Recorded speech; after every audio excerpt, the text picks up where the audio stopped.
Hi అండి. ఇవాళ వీడియోలో దొండకాయ పచ్చడిని టేస్టీగా ఎలా తయారు చేసుకుందాం చూసేద్దామండి. ఈ పచ్చడిని 2-3 డేస్ పాటు ఫ్రిడ్జ్లో కూడా మనం స్టోర్ చేసుకోవచ్చండి. ఈ పచ్చడి రైస్లోకి చాలా బాగుంటుందండి. ఇంకెందుకు లేటు, వీడియో స్టార్ట్ చేసేద్దామండి. ముందుగా స్టవ్ వెలిగించుకొని ప్యాన్ పెట్టుకొని అందులోకి 3 స్పూన్స్ ఆయిల్ వేసుకోవాలి. ఆయిల్ కొంచెం హీట్ అయిన తర్వాత 1/2 కేజీ దొండకాయలను తీసుకొని ఈ విధంగా చిన్న ముక్కలుగా చేసుకొని యాడ్ చేసుకోవాలి. ఇందులోనే కారానికి తగినట్లు 10-12 పచ్చిమిర్చి తీసుకోవాలి. వాటిని ఒకసారి కలుపుకోవాలి. అలాగే అందులోకి 2 మీడియం సైజు టమాటోస్ని తీసుకొని ముక్కలుగా కట్ చేసుకొని యాడ్ చేసుకోవాలి. ఇప్పుడు ఒకసారి అంతా కలుపుకోవాలండి. మీడియం ఫ్లేమ్లో పెట్టుకొని మధ్యలో కలుపుతూ వేయించుకోవాలి. ఇప్పుడు ఇందులో ధనియాలు 1 స్పూన్ వేసుకొని తిప్పాలి. ఆల్మోస్ట్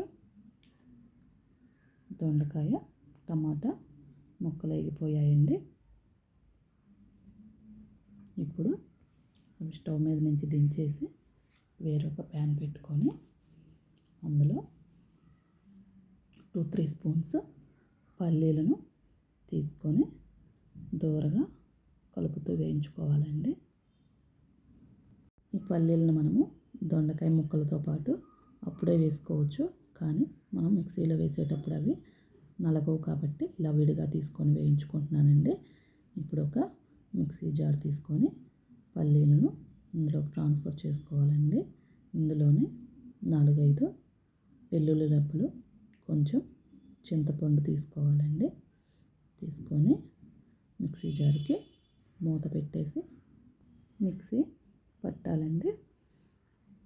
దీనిలో చూపించిన విధంగా ఇలాగ మిక్సీ పట్టుకోవాలి. దీనిలోనే మనం వేయించి పక్కన పెట్టుకున్న దొండకాయ, పచ్చిమిర్చి, టమాటా ముక్కలను యాడ్ చేసుకోవాలండి. దీనిలో రుచికి సరిపడా ఉప్పు కూడా వేసి మనం గ్రైండ్ చేసుకోవాలండి. ఈ చట్నీని మరి స్మూత్గా కాకుండా మధ్యలో మిక్సీని ఆపుతూ చెక్ చేసుకుంటూ మిక్సీ పట్టాలండి.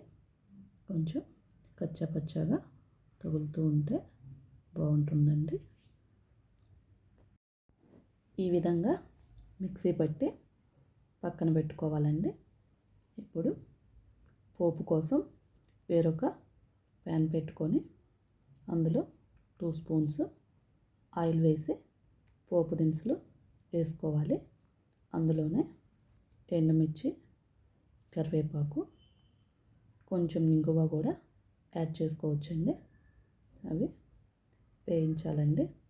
వేగిన తర్వాత ఇప్పుడు దీనిలో మనం మిక్సీ పట్టిన దొండకాయ చట్నీని వేసి యాడ్ చేసి తిప్పాలండి. ఫైనల్గా మనకి దొండకాయ చట్నీ రెడీ అయిపోయిందండి. దీన్ని మనం బాగా బౌల్లోకి తీసుకుందామండి. ఇది టిఫిన్స్లోకి, రైస్లోకి చాలా బాగుంటుందండి. మీరు కూడా ఈ చట్నీని ఒకసారి తప్పకుండా ట్రై చేసి కామెంట్ చేయండి. ఈ వీడియో నచ్చితే లైక్ అండ్ సబ్స్క్రైబ్ చేసుకోండి. Thank you for watching this video.